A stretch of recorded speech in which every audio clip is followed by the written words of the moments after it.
ভারতের উগ্রবাদী হিন্দু, নাস্তিক ও অমুসলিমদের কাছে যেন এক ভয়ের নাম মুফতি সামাইল নদভী, যার বলা প্রতিটি কথা, যুক্তিতর্ক, কোরআন ও হাদিসের বিজ্ঞানভিত্তিক ব্যাখ্যা মুহূর্তেই নাস্তিকদের আধিপত্যকে ধসিয়ে দেয়। এমনকি ভারতের ভাগা ভাগা নাস্তিক পণ্ডিতরাও যার সামনে আসতে ভয় পায়, তিনি হচ্ছেন মুফতি সামাইল নদভী। কিন্তু প্রশ্ন হচ্ছে, কে এই নদভী, কি বা তার পরিচয়, আর কেনই বা সবাই তাকে ভয় পায়? চলুন বিস্তারিত জেনে নেওয়া যাক। মূলত সামাজিক যোগাযোগ মাধ্যম ফেসবুক, ইউটিউব ও ইনস্টাগ্রামে ইসলামিক আলোচনা, কোরআন ও হাদিসের বিজ্ঞানভিত্তিক ব্যাখ্যা, নাস্তিকবাদীদের বিভিন্ন প্রশ্নের উত্তর দিয়ে তিনি আলোচনায় এসেছেন। যদিও তিনি সামাজিক যোগাযোগ মাধ্যমে নিজের প্রকাশকে খুব বেশি পছন্দ করেন না, তবে নাস্তিকবাদীদের ইসলাম বিদ্বেষী বক্তব্য, ইসলামকে খাটো করা এবং নানান প্রশ্নের কারণে তেনাকে এই পথে আসতে বাধ্য করেছে। 1994 সালে ভারতের কলকাতায় মুফতি নদভী জন্মগ্রহণ করেন। এরপর ভারতের বিখ্যাত ইসলামিক শিক্ষা প্রতিষ্ঠান দারুল উলুম নাদওয়াতুল উলামা লখনৌতে তিনি ইসলামী শিক্ষা সম্পন্ন করেন। বর্তমানে মালয়েশিয়া আন্তর্জাতিক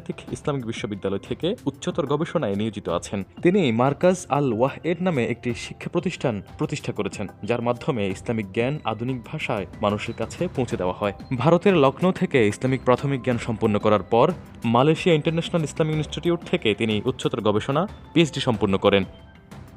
সাম্প্রতিক তিনি ভারতের হিন্দু ও নাস্তিকদের পরিচিত মুখ জাভেদ আখতারের সাথে একটি ডিবেটে অংশগ্রহণ করে আলোচনায় আসেন, যে ডিবেটের বিষয়বস্তু ছিল ঈশ্বরের অস্তিত্ব নিয়ে। সেই ডিবেটে নদভীর যুক্তিতর্ক, কোরআন ও হাদিসের যুক্তিভিত্তিক ব্যাখ্যার কাছে নাকানে চোবানি খায় জাভেদ আখতার। এই ডিবেটে জয়লাভ করার পর তিনি নতুন করে মানুষের কাছে আরও বেশি পরিচিতি লাভ করেন।